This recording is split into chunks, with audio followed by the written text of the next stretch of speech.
Guys आज हम लोग जानेंगे इन्वायरमेंट लॉ के बारे में। तो जानते हैं हम लोग कि MC Mehta is the father of environment law. MC Mehta को फादर ऑफ इन्वायरमेंट लॉ भी कहा जाता है।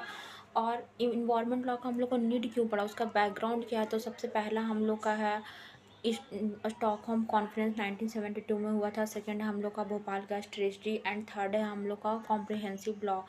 तो हम लोग जानते हैं कि स्टॉकहोम कॉन्फ्रेंस जो था वो वर्ल्ड लेवल पे था, यूनाइटेड नेशन कॉन्फ्रेंस के द्वारा किया गया था 1972 में। उसमें इन्वायरमेंट के लिए एक स्टेप लिया गया था एंड एक सीरियस इंटरनेशनल कॉन्सर्न भी था ये, जो हम लोग का स्टॉकहोम कॉन्फ्रेंस किया गया था इन्वायरमेंट से रिलेटेड, जो किया गया था कॉन्फ्रेंस। एंड सेकेंड हम लोग का है जिसमें ये भी देखा गया था कि रिप्रेजेंटेटिव भी कुछ लिए इसमें पार्टिसिपेट किए, एनजीओ, लीगल एक्सपर्ट भी थे इसमें एंड इन्वायरमेंटलिस्ट्स भी थे।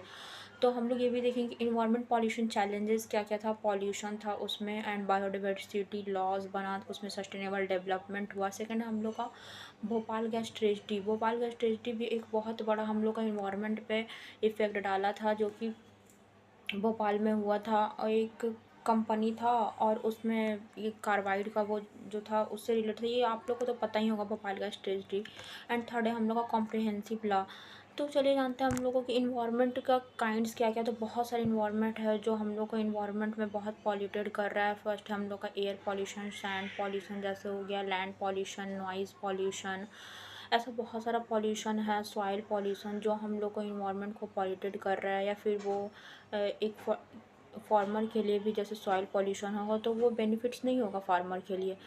तो इन्वायरमेंट का भी बहुत बड़ा रोल है इस, मतलब इन्वायरमेंट का तो रोल होता ही है। तो फिर एक हम लोग के लिए इन्वायरमेंट प्रोटेक्शन एक्ट बना था, जो पार्लियामेंट के द्वारा बनाया गया था।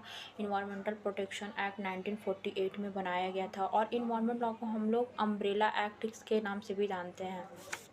गाइस आज हम लोग जानेंगे इन्वायरमेंट लॉ के बारे में। तो जानते हैं हम लोग कि MC Mehta is the father of environment law.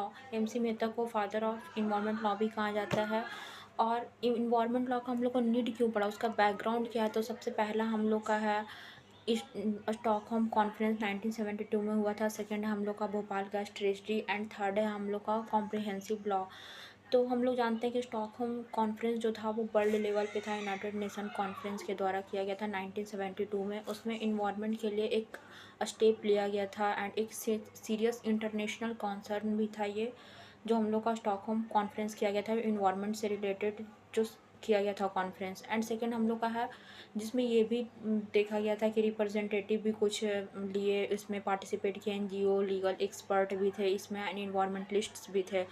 तो हम लोग ये भी देखेंगे कि इन्वायरमेंट पॉल्यूशन चैलेंजेस क्या क्या था। पॉल्यूशन था उस